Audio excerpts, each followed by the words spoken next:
This graphic will be explained later. Even the pros get this wrong sometimes. And it turns out, It's even easier. because it's just not very smart. And it's not just Sony. 1 frame, 10 frames, 100 frames. These enhancements will always be garbage. What happens when a video editor improperly mixes frame rates? You get stuttering caused by skipped frames and or repeated frames, and sometimes blended frames or poorly interpolated frames, which are both even worse. It's one of the easiest ways to completely ruin your footage. So how do you properly fit one frame rate inside of another? Well, let me show you. Also, this video is sponsored by World of Tanks, but more on that later. Let's start with some fundamental, reliable principles. Number 1, video is made of a series of still images called frames. The speed at which these frames are recorded is called the frame rate, and is referred to in frames per second. Different video clips can have different frame rates. Principle number 2, your timeline can only use one single frame rate across the entire video. In Premiere Pro, this is called the time base. It can not be a variable frame rate. Principle number 3. When the frame rate of a clip is different from your time base, it can result in stuttering, and stuttering is undesirable. So what exactly is stuttering? Well, I will tell you right after a word about today's sponsor, World of Tanks. It's like I'm a real YouTuber now. World of Tanks is free to play with over 100 million players. That's a lot. And it's on PC. It's got over 600 tanks, destroyers, artillery with light, medium, and heavy tanks. There's over 40 arenas with deserts, hills, forests, industrial zones, urban zones, and more, and an obscene amount of historical accuracy with authentic models and vehicle characteristics. World of Tanks really makes you feel like a tank. So download World of Tanks from the link below and use promo code TANKMANIA to get a free premium account for 7 days, along with 250,000 credits, the premium tank Excelsior, Tier 5, and 3 rental tanks for 10 battles each. The Tiger 131, Tier 6, Cromwell B, Tier 6, and the T34-85M. It's not a great name, but it's Tier 6. Oh, and they have merch too. Hang on. Check this out. I got this from CES one year, and I met one of the devs, and she was nice. So that's another feature. Nice devs. But you can get merch from their Amazon store, which is also linked below. Okay, back to the video. Now, I know you're just dying to learn what stuttering is, but first there are a few more things you need to understand. Everything I'm about to say only applies to frame sampling, which is a category of time interpolation. I will explain exactly what that means later, but you don't have to worry about it right now because that is the default way that Premiere Pro handles new clips. And yes, I am going to assume that you're also using Premiere Pro. If you're not, that's totally fine. This video will still make sense, but your program defaults and their associated vocabulary are probably going to be different. For example, in DaVinci Resolve, it's called Nearest. And in Sony Vegas, it's not the default, and I think it's called Disable Frame Resampling. Yeah. So, more fundamental principles. No matter what your time base is, if a video clip has a higher frame rate than the time base, it will result in skipped frames. And if a video clip has a lower frame rate than the time base, it will result in repeated frames. But that does not necessarily result in stuttering. This graphic will be explained later. Skipped frames and repeated frames only result in stuttering if they happen unevenly. Uneven means that something different happens after each single frame. For example, let's say that your time base is exactly 30 frames per second. If you insert footage that runs at 24 frames per second, the result will be 6 repeated frames per second because 30 minus 24 is 6. But these repeated frames happen unevenly. You've got 4 frames that play normally, while the 5th frame is a repeated frame. But even those 4 frames that are playing in the correct order have to be played slightly faster than they were recorded. Exactly 25% faster. So the video has to play slightly too fast, then to compensate for that, it has to stop completely. Then it plays slightly too fast, then stops completely, and so on forever. Stuttering. So you might be thinking, well, what if you just don't stop on that 5th frame? Won't that result in smooth, consistent motion? Yes, it will. That's how you fix the stuttering. You speed up the footage to exactly 125%, because 30 divided by 24 is 1.25, or 125%. But now you have a different problem. Without those occasional stops, your footage is now playing 25% faster than real time. Which means that if it's footage of someone talking, they're going to be talking and moving unnaturally fast, like I am right now. And their voice will be an unnatural higher pitch, because that's what happens to audio when you speed it up. But even if you fix the audio by hitting this little checkbox, you still won't be able to fix the fact that your footage is just playing too fast. And we have a similar problem when putting 30 FPS footage into a 24 FPS time base. This footage was shot at 30 frames per second. When placed into a 24 FPS time base, it results in 6 skipped frames per second, because 24 minus 30 is -6. If you want to avoid the stuttering caused by those skipped frames, you can slow the footage down to exactly 80% speed. Because 24 divided by 30 is 0.8, which is 80%. But again, if it's footage of someone talking, they are now talking and moving unnaturally slowly. So, is it possible to keep the footage playing at 100% speed and not have stuttering? No. With a clip that stutters, you can either keep it at real-time speed and accept the stuttering, or change the speed to eliminate the stuttering. But you can't do both. You must pick whichever one is most important on a case-by-case basis. And that's the key insight. So, to figure out when it would be appropriate to use one or the other, let's look at an example that ties everything together. Let's say, hypothetically, that you're editing for a client who always wants their videos at 24 frames per second. But in one of those videos, you're asked to use footage from Apple's Worldwide Developer Conference, which runs at 30 frames per second. Well, I've got my A-roll footage right here. Let's watch that real quick. The iPhone's Do Not Disturb feature was more revolutionary than the discovery of penicillin. But today, Apple has made a new breakthrough in Do Not Disturb technology. The ability to disturb someone anyway. What a time to be alive. So, for this section, the writer is asking me to use 2 clips from the WWDC keynote. I've got it downloaded right here. For that clip, I just find the correct in-out points and drop it directly into the timeline.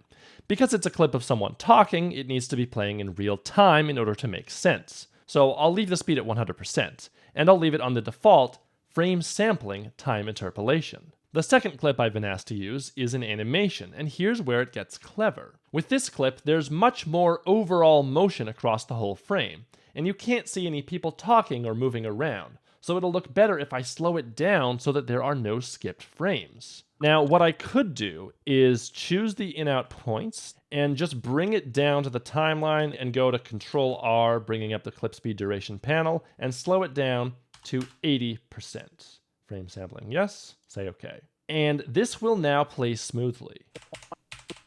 Yeah, 1 frame per frame. There's no skipped frames, which is great. However, from a workflow perspective, there is a better way to do this. So I'm actually going to delete this clip and instead go back into Explorer and import this footage again into Premiere. This one, I'm just going to rename it to WWDC Framerate matched, no stutter. And I'm also going to change the label color just to make it like really obvious that this is something different when I put it onto the timeline. And now, still inside of the bin, I'm going to right-click on it and go to Modify, Interpret Footage. This is magical. Under Frame Rate, I'm going to choose Assume this frame rate and type in 24 FPS. Although technically we're in 23.976, but just pretend I typed in 24. Note from Future Terran, in what looks like a bug, this text box should be able to accept 3 digits after the decimal point in the case of 23.976. But it doesn't, which does lead to problems sometimes. More about fractional frame rates later. And I'm going to hit OK. Right? So now it's in 24 frames per second, which means it matches our time base. And it turns out, it's even easier to step away and focus. It also slows down the audio to compensate. Now I've got this. I'm going to drag it in to where it needs to go. You can see it's a different color, and fit to frame size. That is now playing at the exact correct frame rate.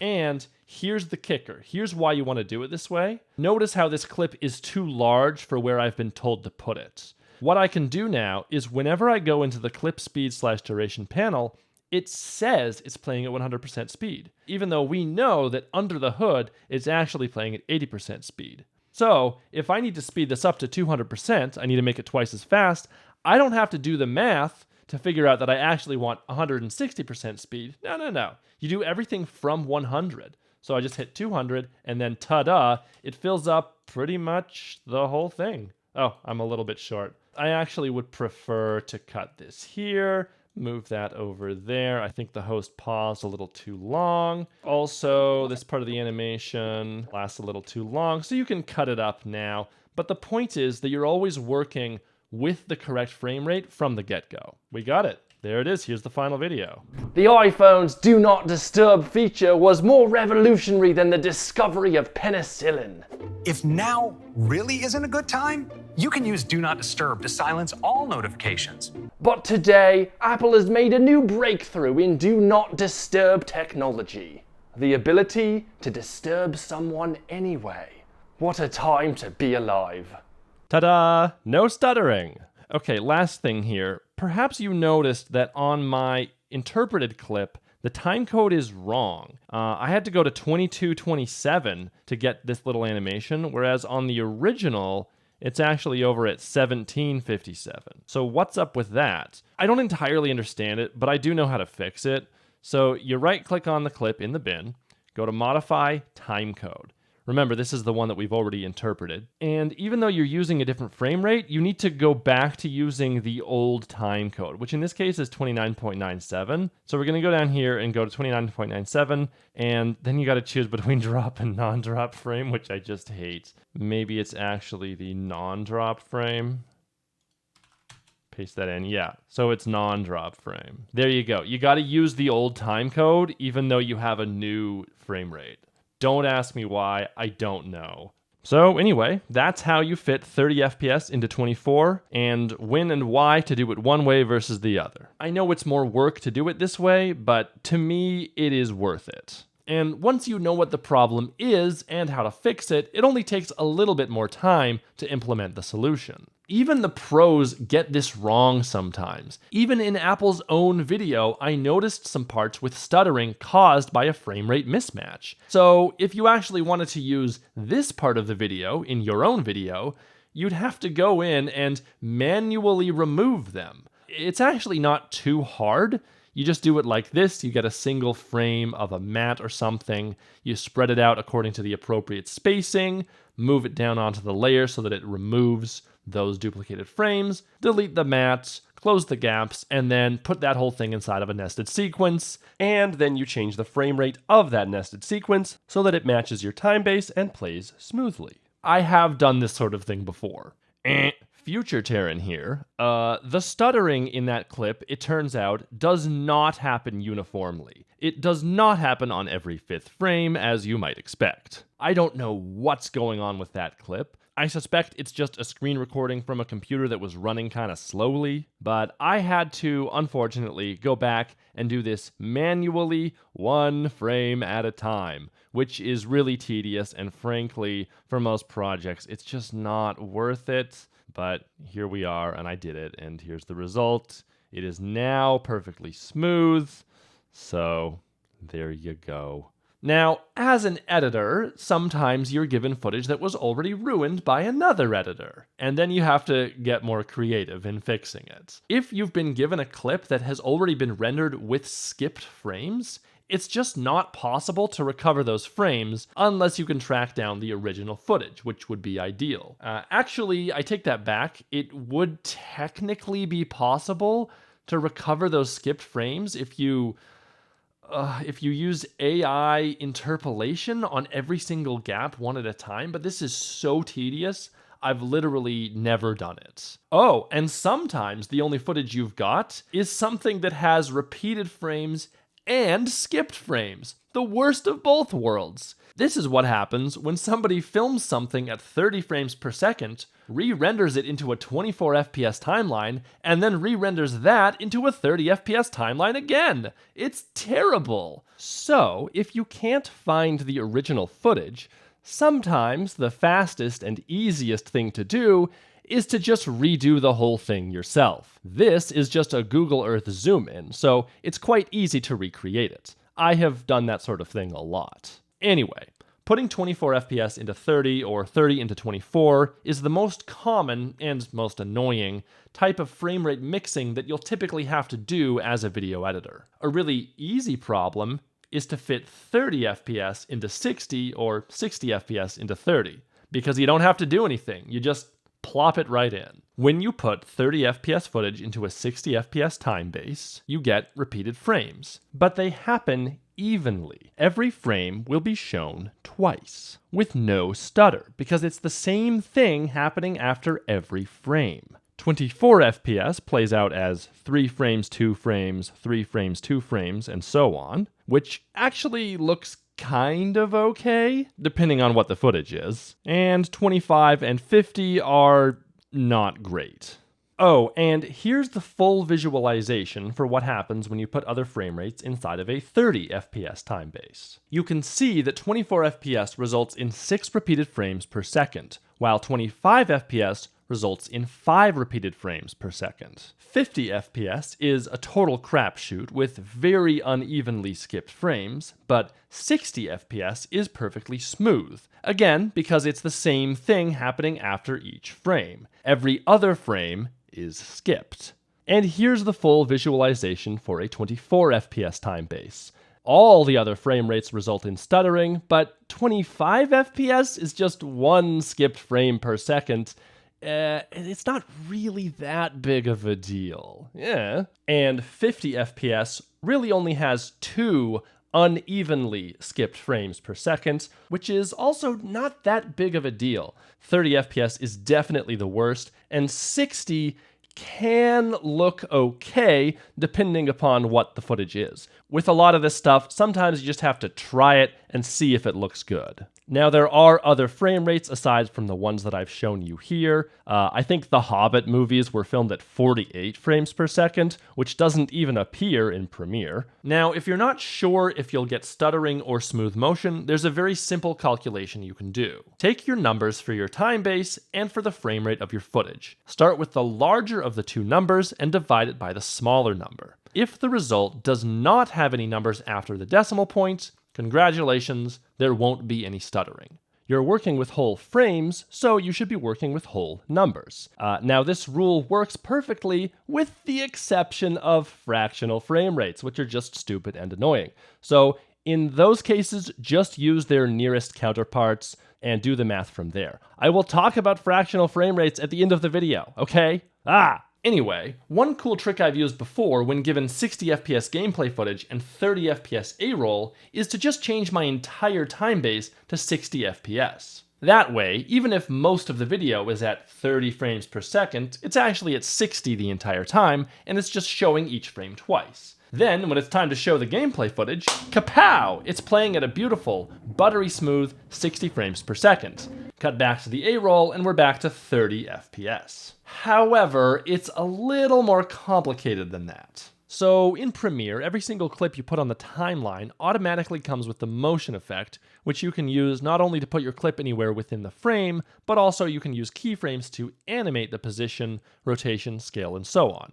This is called a tween, because the program is automatically creating those frames in between the keyframes that you've specified. At least that's what it's called in Macromedia Flash, Adobe Animate.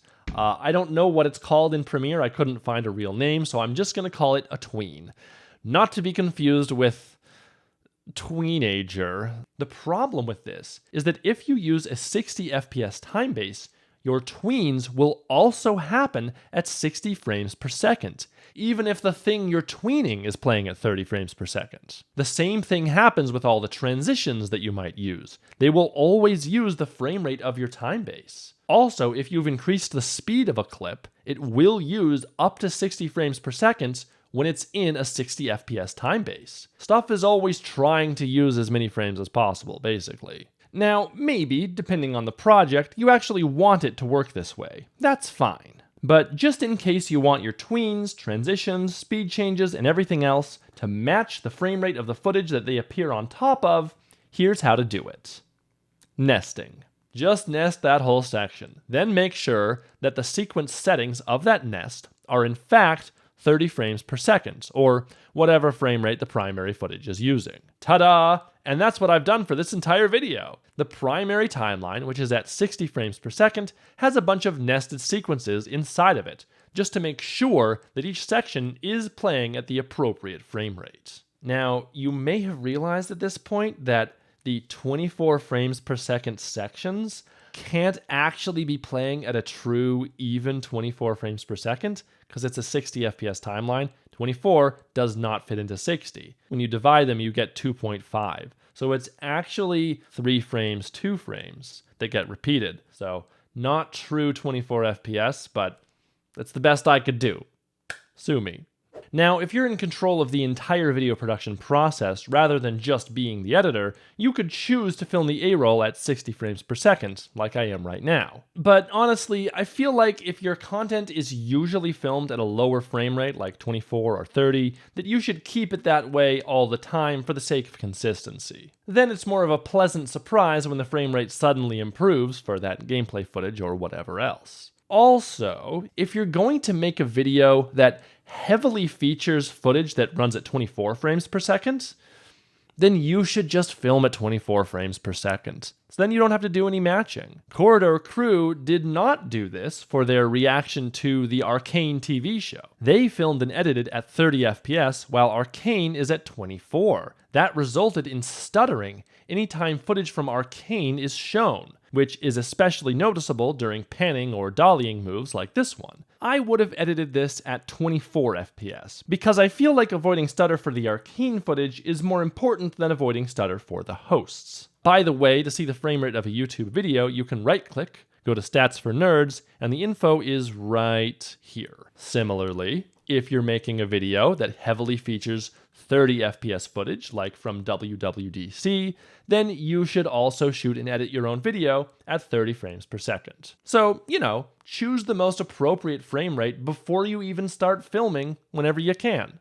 People can't really tell the difference between 24, 25, and 30 frames per second, but people will notice stuttering. Even if they don't know what stuttering is, some part of their brain will notice that things just look a little choppier, just a little worse. And you might as well not do that. Oh, important side note here. On YouTube, you have to be watching at 720p or above to get the high frame rate. You can see this in the desktop user interface. So as a video editor, you should always be aware that even though your video might be entirely in 60 FPS, some people are still only going to be watching a 30 FPS version that is only using half of those frames. So if there's some really important moment that only lasts for 1 frame, like a muzzle flash or something, you better make sure it's on an even frame, not an odd frame. Even drop frame timecode should be okay for this because it drops them 2 at a time, but in case you're not sure, you can just upload to YouTube and check to see if the single frame event can actually be seen at that lower frame rate. If not, go back into Premiere or whatever and slip your clip over by 1 frame and you'll be good to go. But also, you should not be relying upon single frame events anyway. Even if someone is watching at 60 frames per second, their computer, phone, TV, or whatever might not actually be showing the full frame rate at all times. Every device and internet connection is different, and while YouTube does buffer the video ahead of where the viewer is watching, sometimes there are still issues that result in skipped frames during playback. Now, the continuity of audio is actually more important than the continuity of video. So, if a device is having some trouble, it's very likely that the audio will continue to play while the video remains frozen on the last frame that was successfully displayed. This can last for 1 frame, 2 frames, or even a full second or longer. It's just one of the realities of streaming web video. Video frames can sometimes be skipped during playback, and as a video editor, it's just something you need to be aware of. Warning, potential epilepsy moment in 3, 2, 1. Also, you can play tricks on people by making something only appear on odd frames so that only people watching at 60 FPS are able to see it. Haha. But don't do that, it's stupid, and I had to put an epilepsy warning at the beginning because I'm responsible, and that gives the whole thing away. It's dumb, don't do it. Okay, epilepsy over. Oh, and here's one more trick.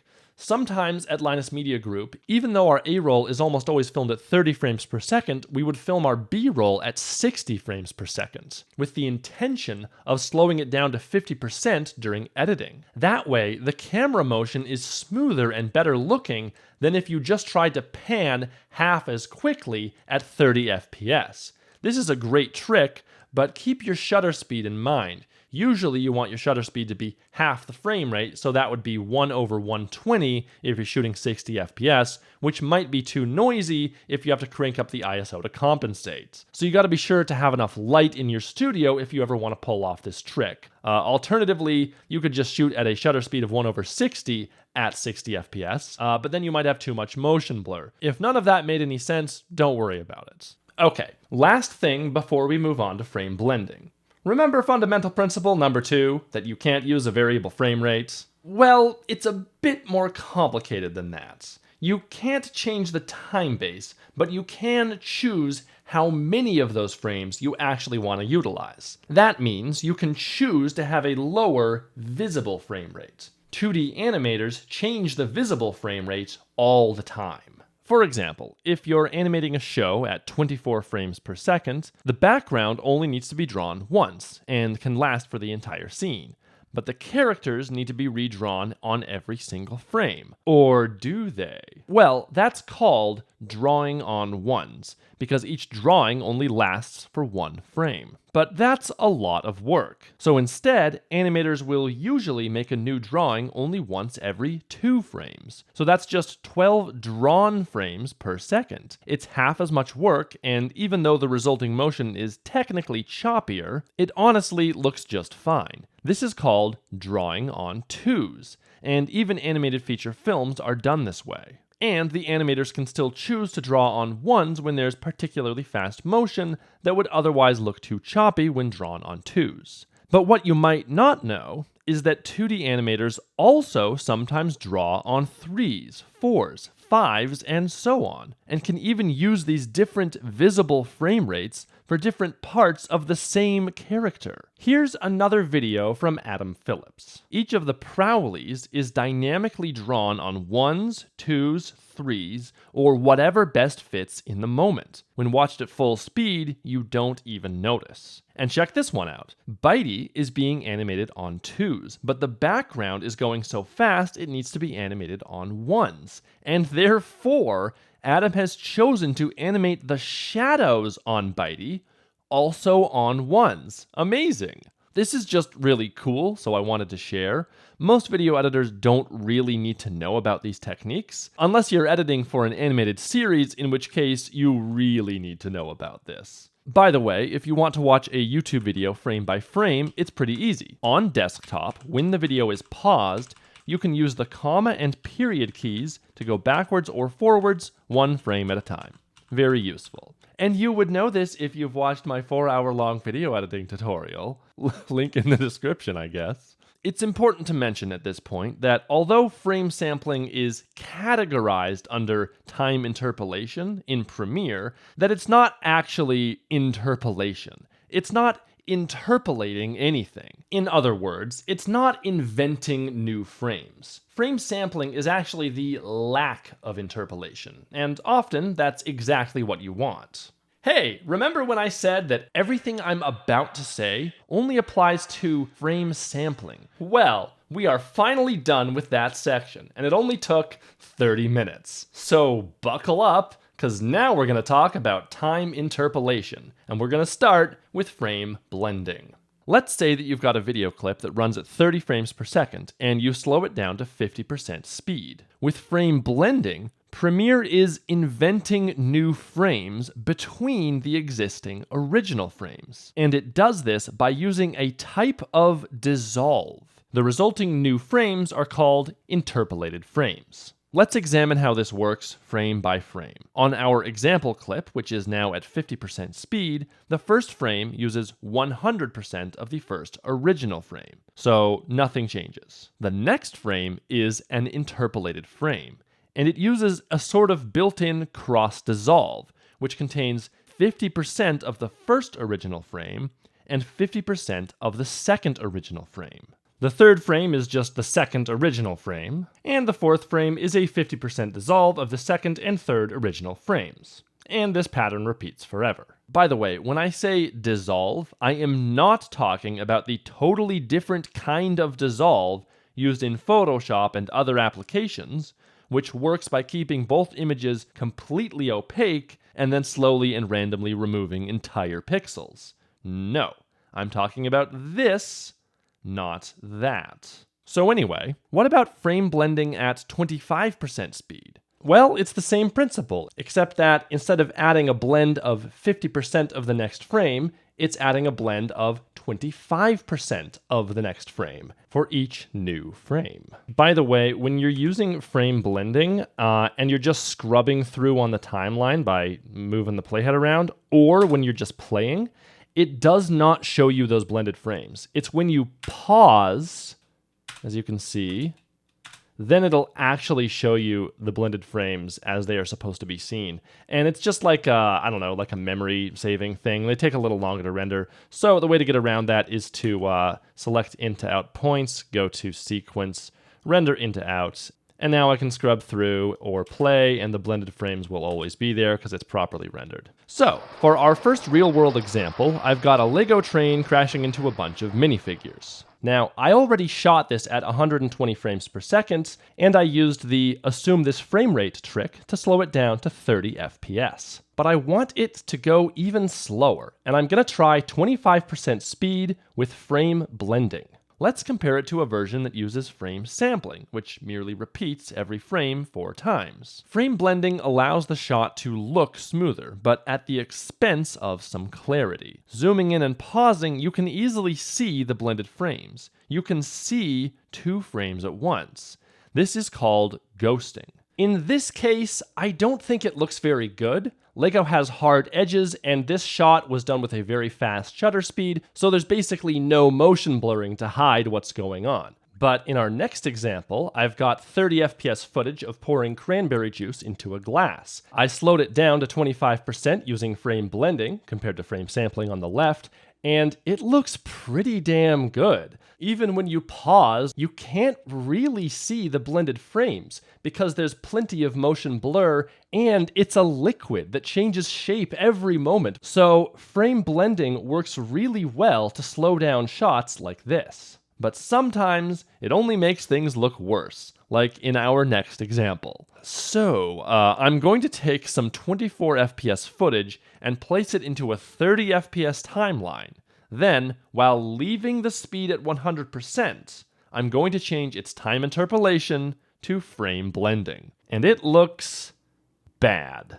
Remember the ghosting? Well, it's really only acceptable during slow or fast motion. It's not acceptable here at 100% speed or anywhere near it. Only 1 out of every 5 frames is a whole original frame, and the other 4 are blended frames with horrible ghosting problems that make everything quite unclear, especially with 2D animation that typically has smooth, crisp lines and no motion blur. Now, I did some experiments to figure out the exact percentages of each frame when you use frame blending to go from 30 to 24 or 24 to 30, and here they are. You can see at the top that if you cram a 30 FPS clip into a 24 FPS time base, that none of the resulting frames actually contain one whole 100% complete frame, which is really bad. And then I'm not totally certain about the other numbers that I got, but it doesn't even matter. I'm just gonna put my foot down and say that you should never do this. Never use frame blending when converting 24 to 30 or 30 to 24.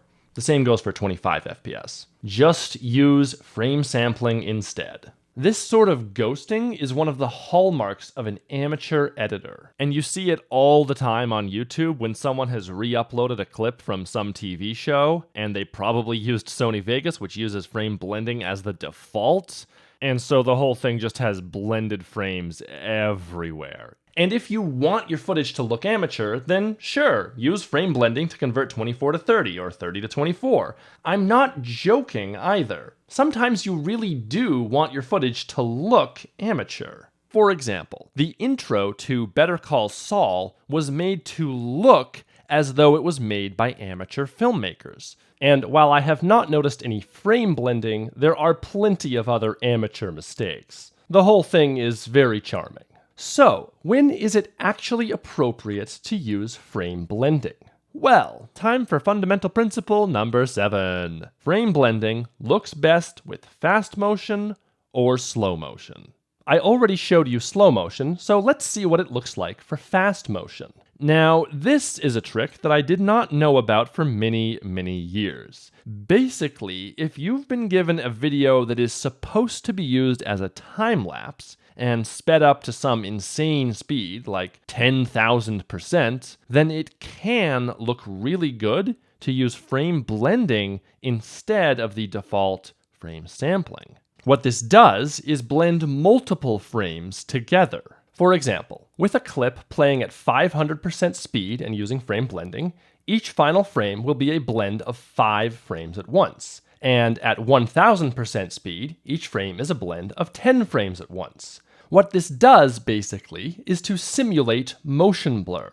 It makes it look as if the camera had been set to expose for that full amount of time. However, when you try to use 2000% speed, which means the clip is playing 20 times faster than real time, you might expect each final frame to be a blend of 20 frames. But it's not. It's still just a blend of 10 frames. I did not know this when I started writing this video. I assumed that it would always blend together every single available frame. I even made most of a visualization that showed 100 frames being blended into one.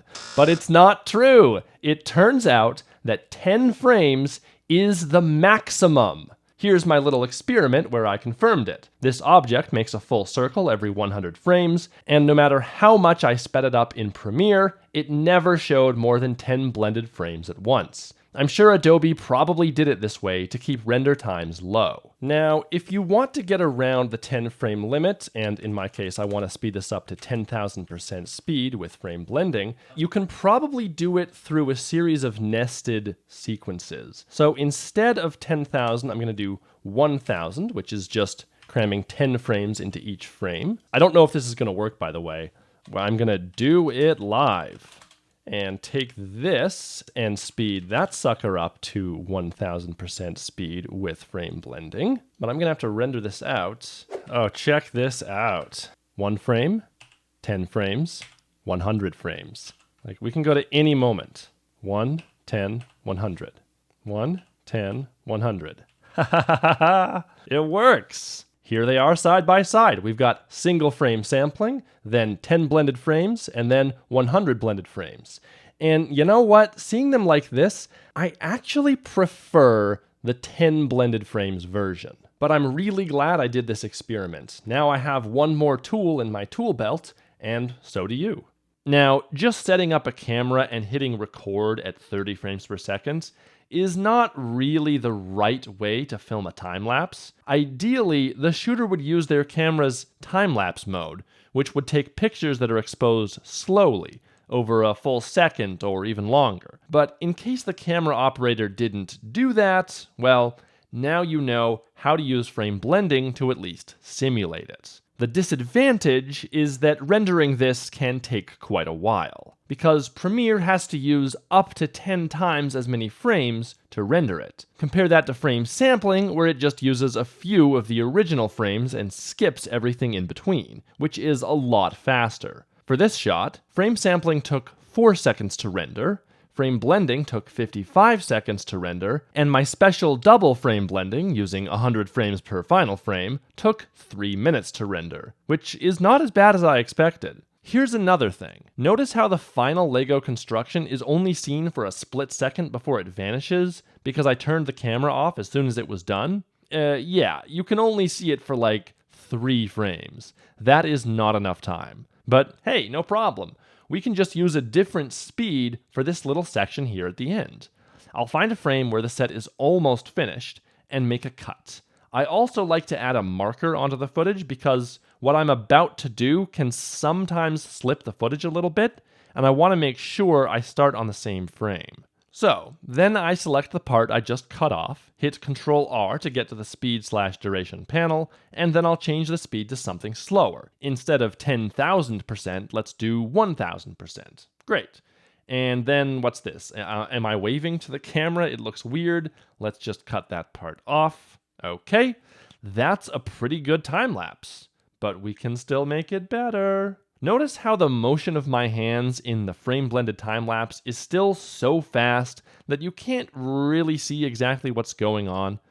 Well, we can take our rendered clip here and cut its frame rate in half so that each frame you can see is visible for twice as long. Before I do this, I'm going to select and nest the entire time lapse, which is especially helpful because I had already made a cut in the footage. Now I'll apply the Posterize Time effect to that nested sequence and set it to our desired frame rate, in this case 15 FPS. You can choose any number you like, but if you set it to something like 20 FPS, you'll still get stutter.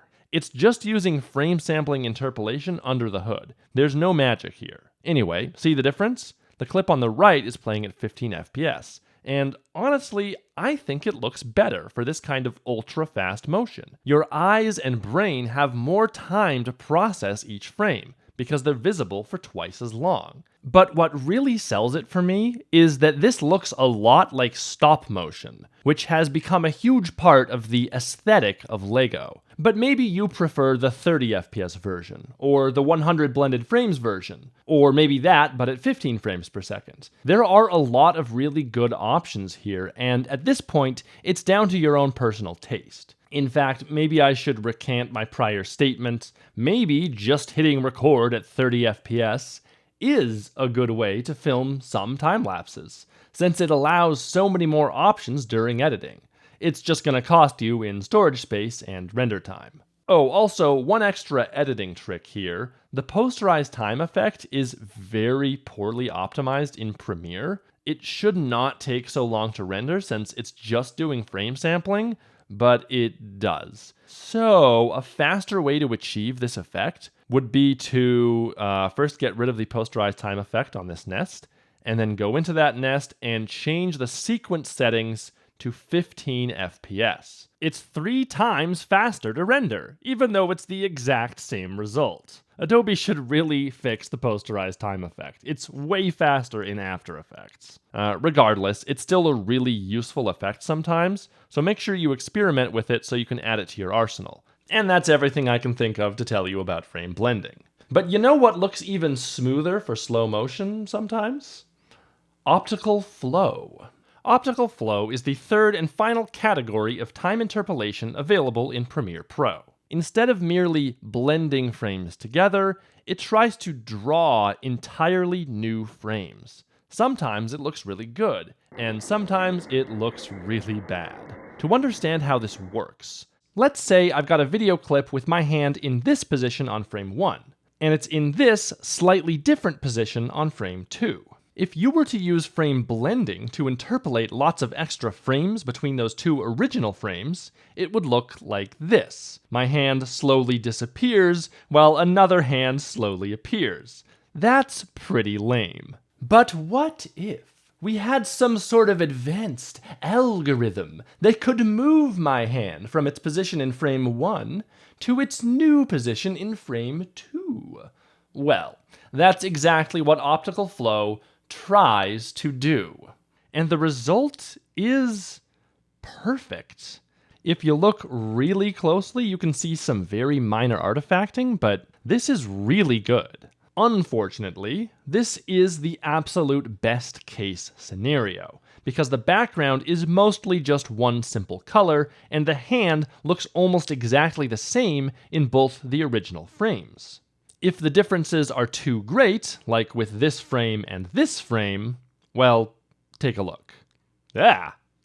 This looks terrible, but it's not without promise. Look closely, and you'll notice that Optical Flow actually did understand that it needed to move my palm from this part of the frame over to that part of the frame. The trouble is that it got confused about what it should be doing everywhere else, and it used frame blending on my palm even though it would have looked better if it hadn't. Yeah, Optical Flow will selectively use frame blending for parts of the frame that it doesn't know what else to do with.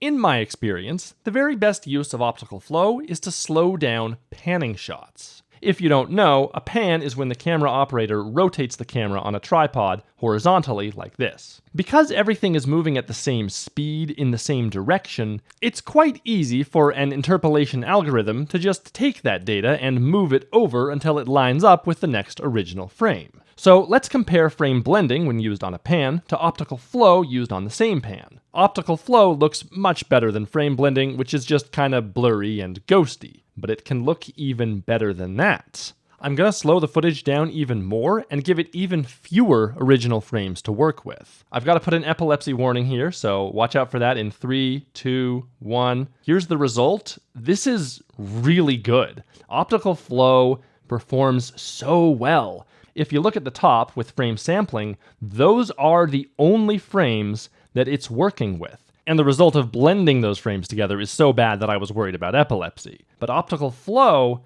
does an amazing job of filling in the gaps. Now, it's not perfect. Right here on the edges, if you look closely, you can see it kind of smears up against the side. If that's a serious problem, you could actually nest this interpolation and then zoom in so that those edges are cropped off. It's also worth noting that most pans won't be this ideal. If someone is panning that quickly, there's probably going to be a lot of motion blur, and that motion blur will still be in your interpolated frames, even if the whole shot is going a lot slower. This is another best case scenario. Okay, epilepsy over. So, Optical Flow works best to slow down pans and for other simple motion. It does not work very well with complex motion. Let me show you what I mean.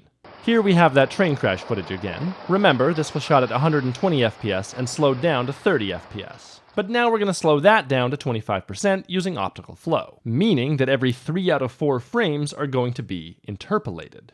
It does a pretty good job with the train itself, but if you look at the tracks, you can see that it gets confused about the Lego studs on each of the rail ties.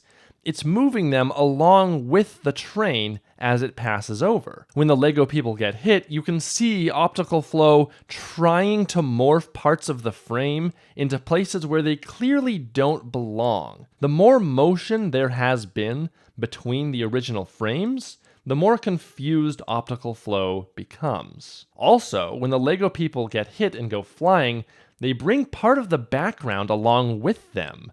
This is probably in parts because of the shadow that's cast by the Lego figures. Optical Flow tries to move the shadow and the ground, and also just everything else around the Lego figure, because it's just not very smart. This result is not very good, but it still looks better than frame blending, so it's definitely an option. Now there's one more thing to watch out for when using Optical Flow.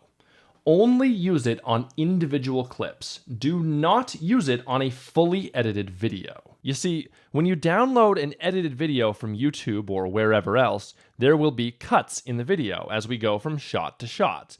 But Optical Flow doesn't know that. It will brainlessly attempt to interpolate any 2 frames, no matter how dissimilar they might be. So let's take a look at a real-world example. First, a clip from the Fire Festival promotional trailer. Looks pretty good. Now let's look at that same clip after it was used in an Internet Historian video titled The Failure of Fire Festival. The marketing was clever. To get the word out, they got in touch with about 400 influencers, Instagram celebrities. Did you notice the bad interpolation? This clip was slowed down to 50% using Optical Flow. And while each of these individual shots have pretty good interpolation, they cannot be interpolated between. So, can this problem be avoided?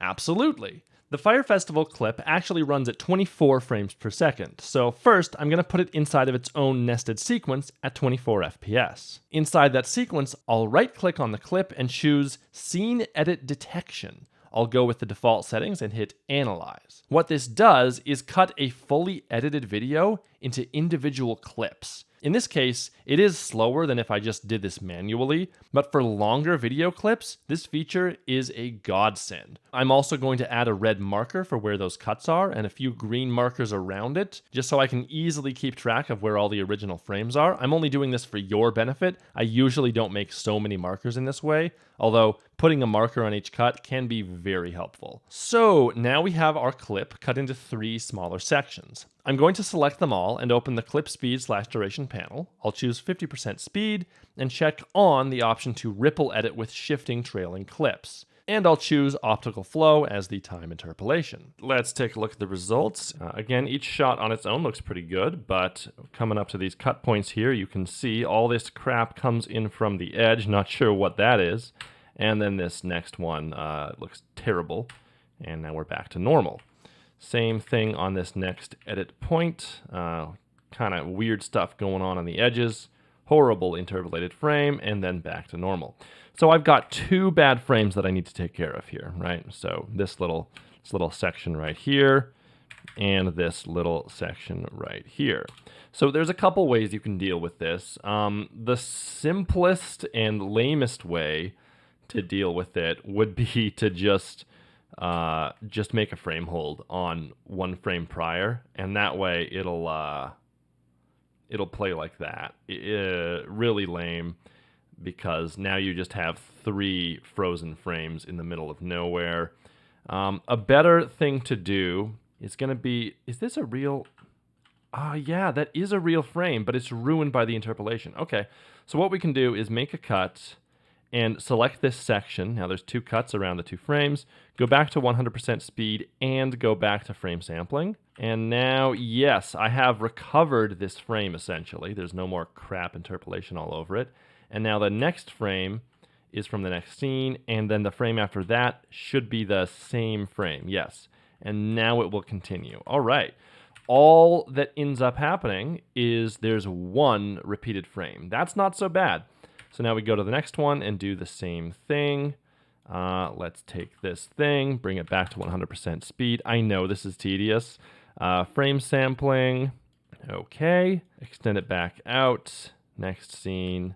And yeah, now it's good. The easier solution would be to just go to your very first badly interpolated frame and hit W, right, to do ripple trim. And that way it'll just instantly go to the next scene. So as you can see, first bad frame, as long as we have a cut on the first good frame, W, and ta-da. So instantly we've gotten rid of those bad frames, but now the whole thing is shorter than it actually should be. And so if you actually need the audio to be there, it's going to start slowly being out of sync. Anyway, so those are 2 perfectly valid solutions to this problem.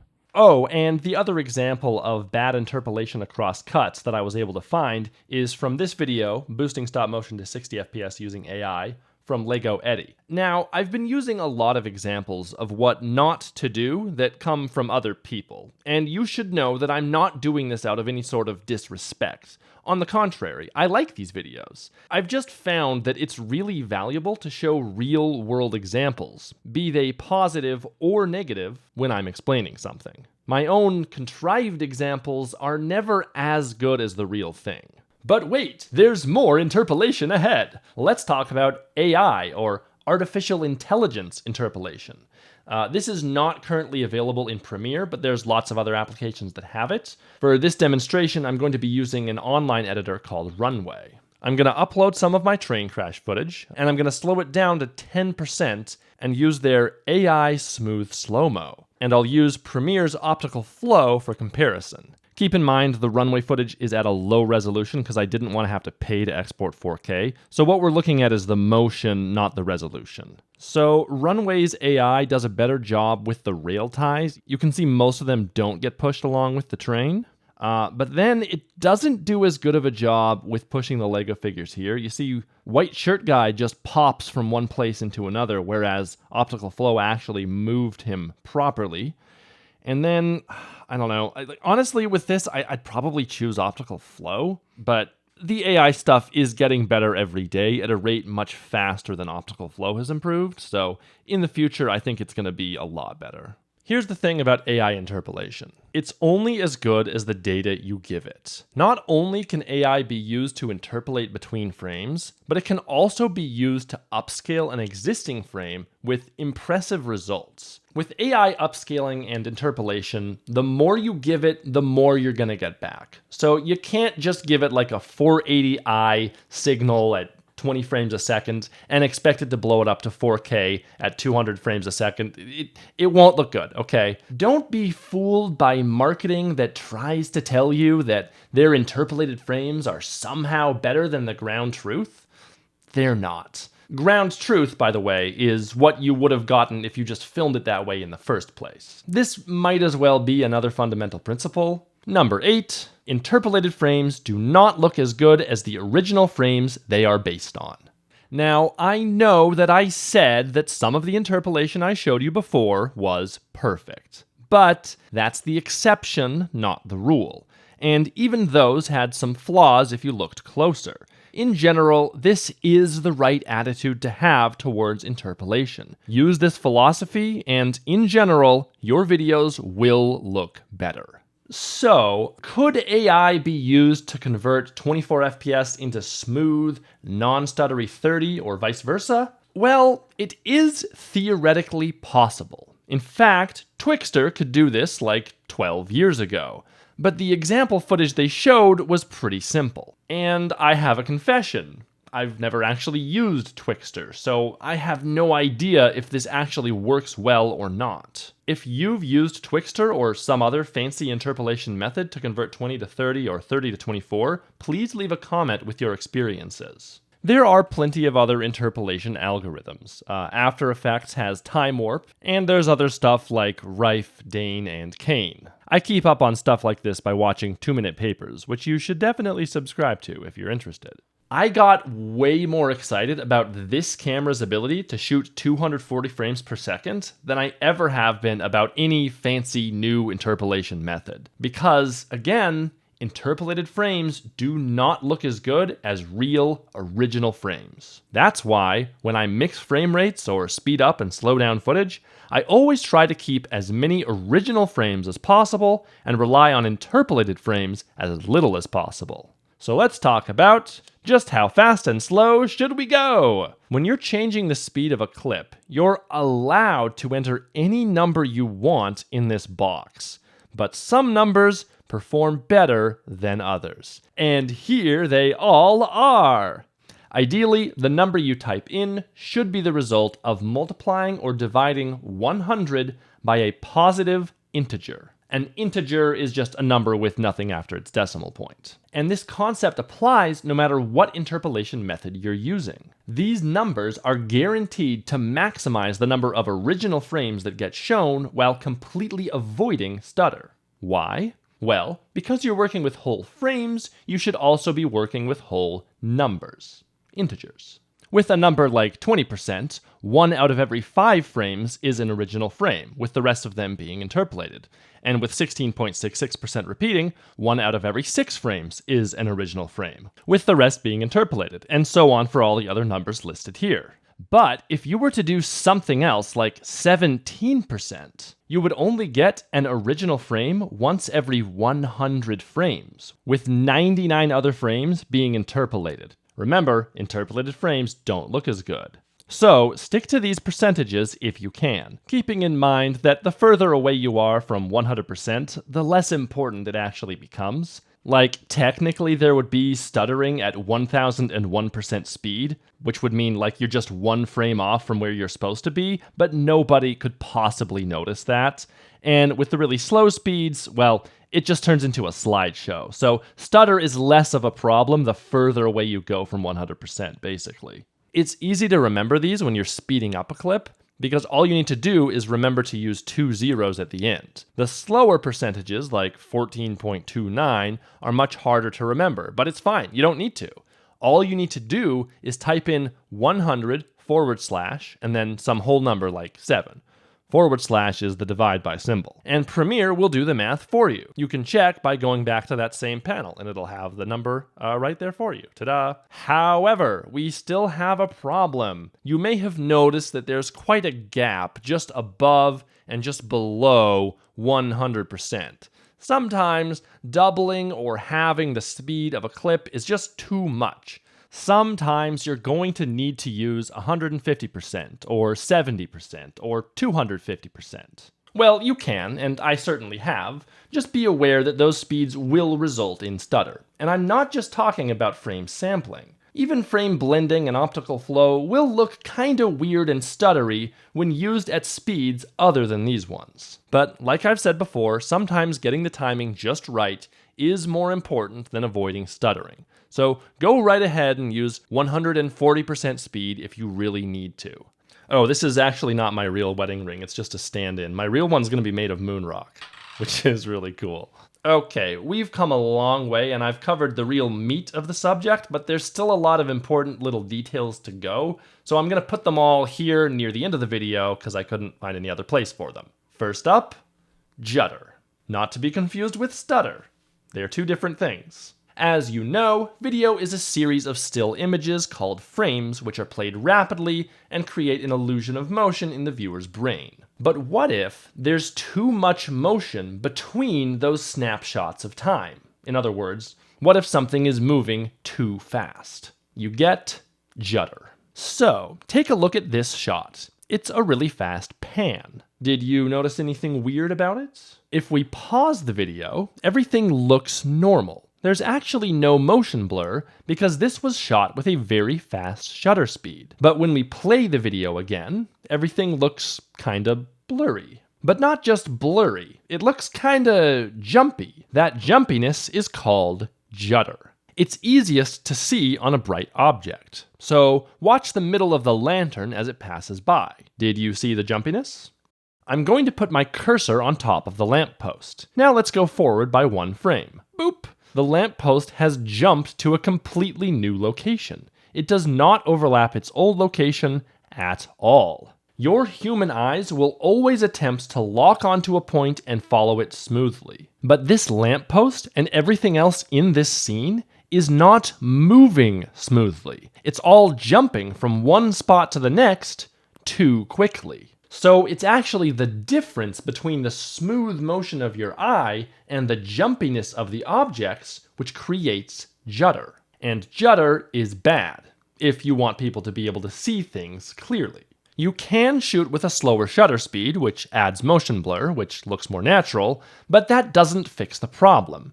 Things are still moving too fast, but now they're also blurry. The solution is to pan slower. But how slow? Well, the rule of thumb is 7 seconds from edge to edge. In other words, an object entering from the left side of the frame should take at least 7 seconds to exit from the right side of the frame. However, that rule is for 24 FPS. At 30 FPS, you can probably go a little faster, like 5.7 seconds, but I still use 7. And also that's just for side to side. For top to bottom, I use about 5 seconds. Now, this is just a rule of thumb. It can be a little more complicated than that, and Red has a calculator on their website that you can use, but I don't think it's correct.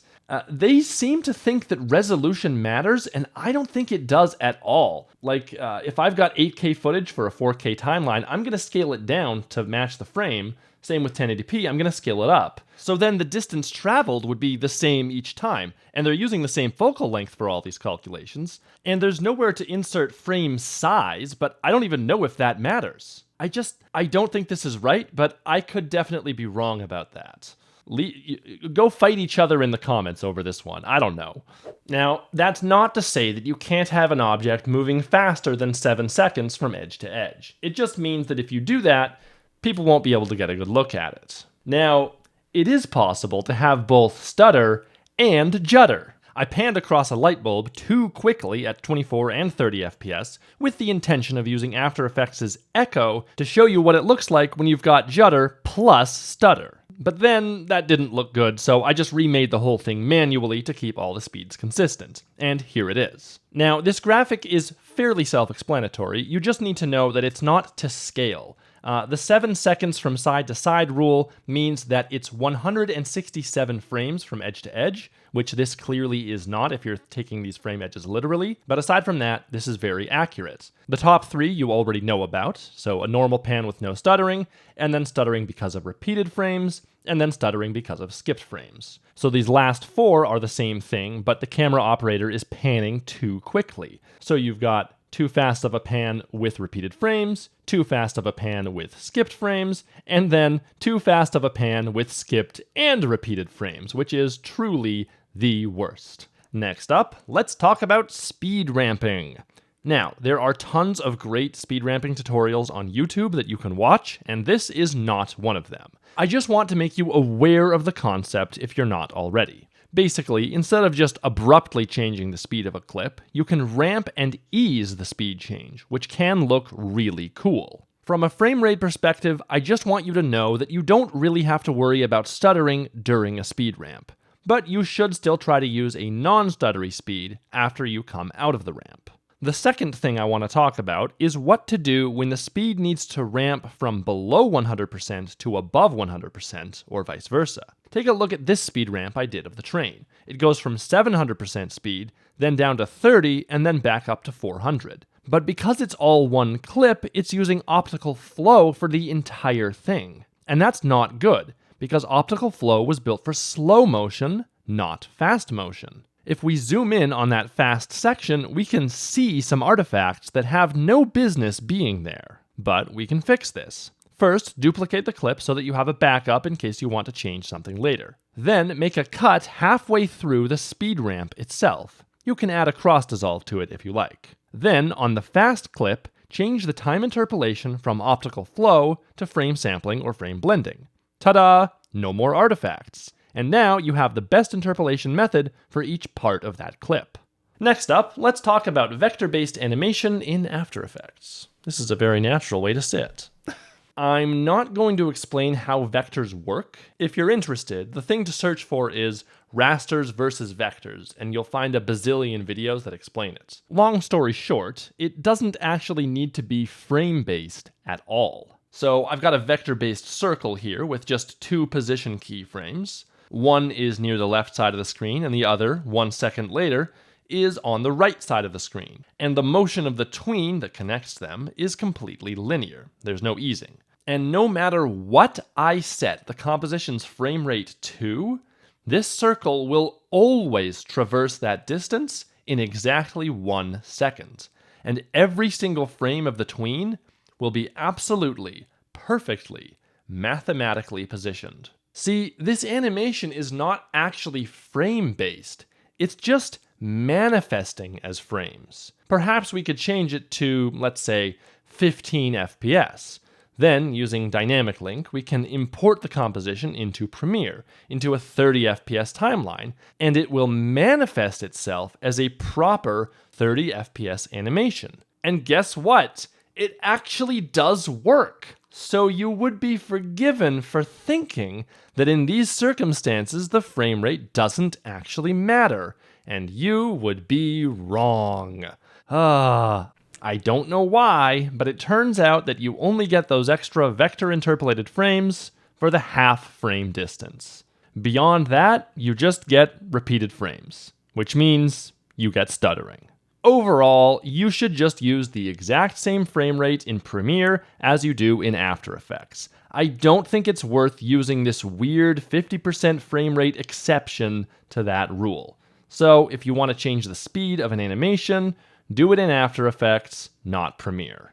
Next up, my clip speed changed from what I told it. Yeah, so this can happen if the frames don't neatly fit into whatever speed you said. Basically, you just need to trim off the very end of your clip first, and then it's guaranteed to actually use that speed. So, whatever, that's how you fix that. Next up, variable frame rate clips. Your time base can't use a variable frame rate, but some clips can. This is most common with videos from smartphones or certain types of screen recording. Most recently, in a Tom Scott video I edited, yes, I do edit for Tom Scott, which you'd know if you followed me on Twitter, I had to use an interview that was recorded straight from a Google Meet call thing. The trouble with variable frame rate clips is that the audio tends to drift back and forth over time. Premiere does have a setting inside the master clip which ostensibly fixes this, and sometimes it even works. But in case it doesn't, here's what you do. You have to go in and manually resync the audio, paragraph by paragraph, basically. I'll make cuts when the speaker is not talking, and then use the power of keyboard shortcuts to slip the audio left or right, one frame at a time. Then I'll watch the next section, and if the audio starts drifting again, I'll make another cut, slip the audio back and forth until it looks good, then rinse and repeat until I've done the entire clip. Here's the final result. I'm not going to show you the actual footage or audio because I don't have permission to do so, but you can watch the final video over on Tom's channel. Next up, the rate stretch tool. It's pretty great. If you need a clip to last an exact amount of time and you don't care about stutter, and you don't want to do guess and check with the clip speed/duration panel, then the rate stretch tool is your friend. Just drag the end of the clip to whatever length you want, and the speed will change to match. I use this a ton for screen capture footage for tutorials. I basically never worry about stutter or judder on screen capture footage of applications like Premiere, Photoshop, and After Effects. It's pretty much not noticeable. Your cursor is teleporting around all the time anyway.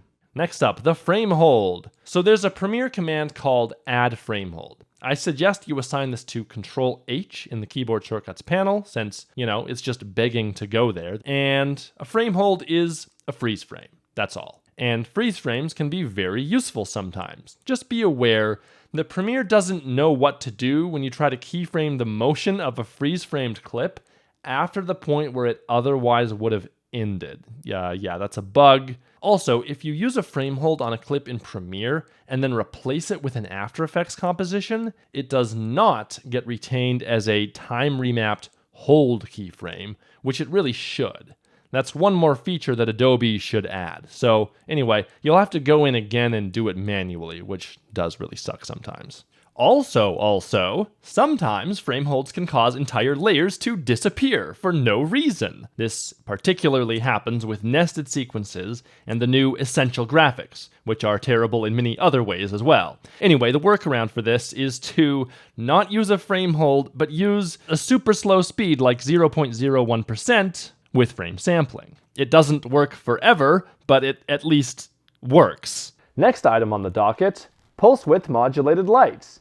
I wrote this whole section and then decided to cut it because it's too long and mostly has to do with filming rather than editing. But if you like, you can pause the video to read it anyway. Basically, all you need to know is don't film using pulse width modulated lighting. It will look flickery. I'm filming this in bed, by the way, because I didn't want to unplug the alarm clock. Sorry about the bad audio during these segments. I did not have time to record them again. Next up, TV motion interpolation. Remember all those nice things that I said about interpolated frames? Well, it's only a good thing during the video editing process. The very best thing that a TV can do is to show exactly what the filmmaker wanted and do nothing else. So if you're watching this on a TV that uses any kind of motion interpolation, turn it off and leave it off forever. In fact, turn off everything you possibly can, keeping in mind that what the setting says is not necessarily what the setting actually does.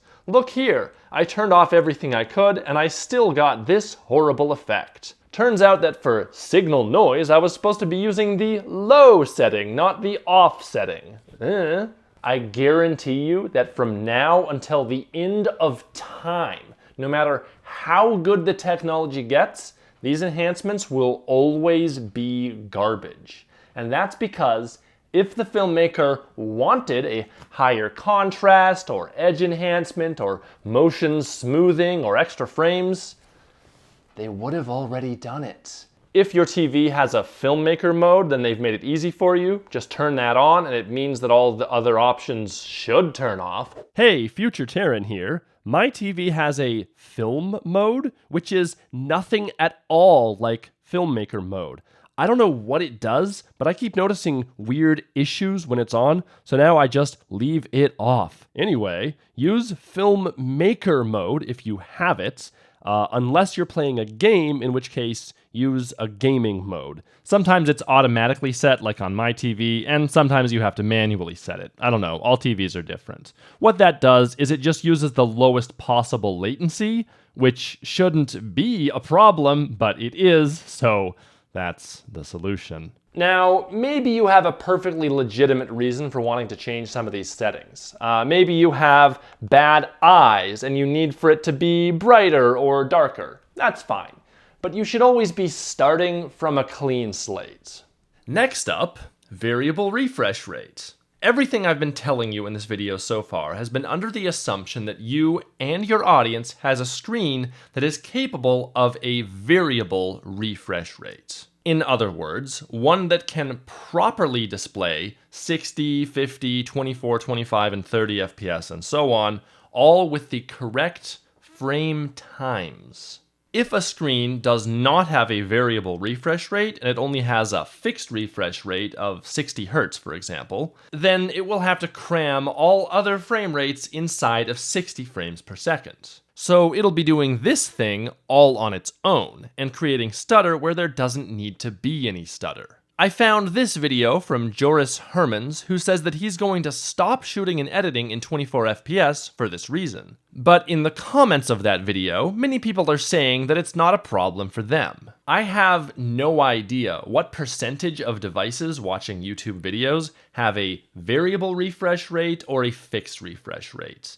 All I know is that my computer monitor and my TV have variable refresh rates, which I confirmed by filming them at 120 FPS with a fast shutter speed. With 24 FPS content, each frame is captured 5 times, which is the way it should be. I think you should edit in whatever frame rate you prefer and not have to bow to the lowest common denominator, crappiest TV with a fixed refresh rate when you do so. Oh, I also don't know if most people's screens are using a 2.2 or 2.4 gamma, but that's a whole other bag of worms.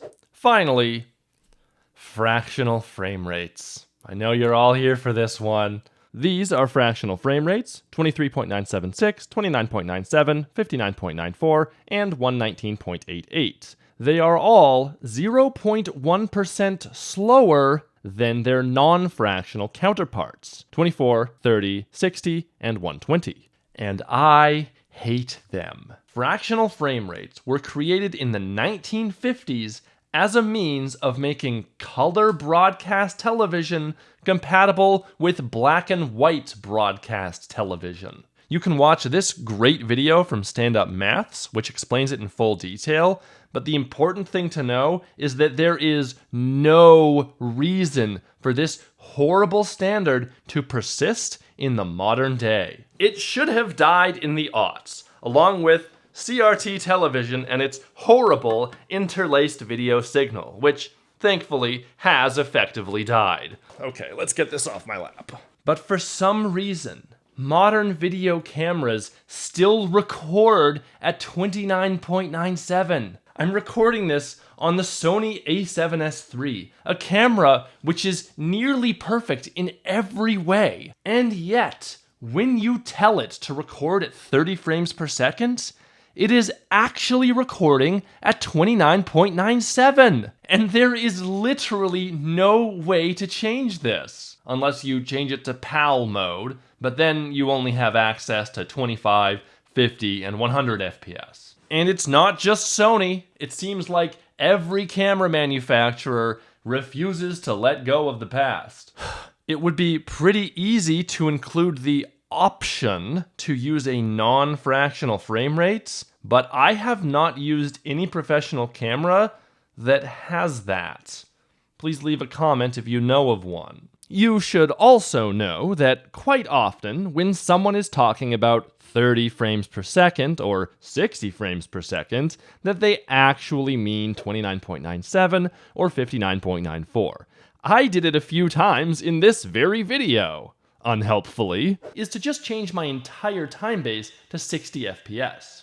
So if you want to talk about true 30 FPS, like on a forum or something, then you have to call it something like true 30 FPS, parentheses, not 29.97. But why does it matter? Why am I so upset? It doesn't make any difference for you watching at home. Nobody can tell the difference. Well, if you record at 29.97, then you really should be editing in a 29.97 time base. When I've tried to edit fractional footage in a non-fractional time base, it sometimes can result in the audio drifting out of sync over time, or it messes up the visualizations for through edits and duplicate frame markers, or sometimes when I make a cut, it seems to shift all the audio over a bit, but maybe that's also just an interface thing. Also, frames can be weirdly skipped or repeated. I've got 29.97 FPS footage right here, and it just goes A, B, C, D, one on each frame.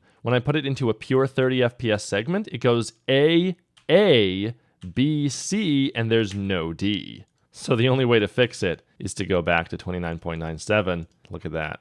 Now it's fixed. And when I tried to get all this footage to show you guys, I only sometimes encountered these problems, but usually did not. I just overall don't trust it.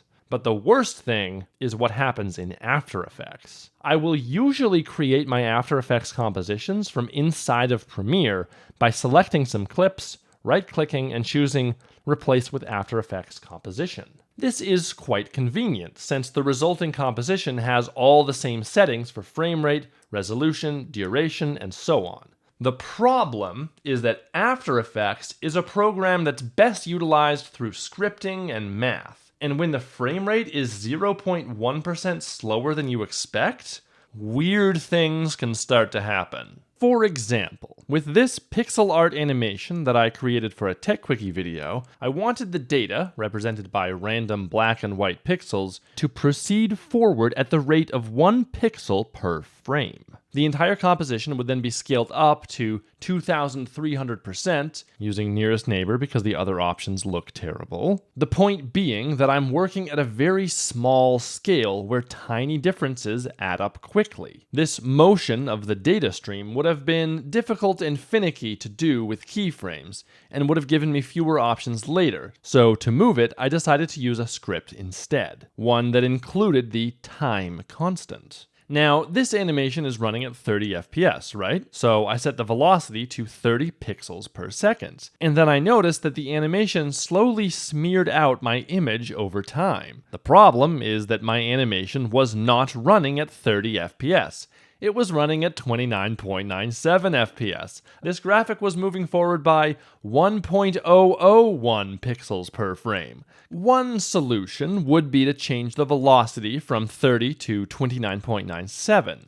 But that would mean that any other scripts that I write would also need to be reduced by 0.1%. So a better solution is to keep the velocity at 30 and change the frame rate to a nice, even, true 30 FPS. Or you can use the more complicated time to frames expression, as shown to me by Smushcan on Reddit.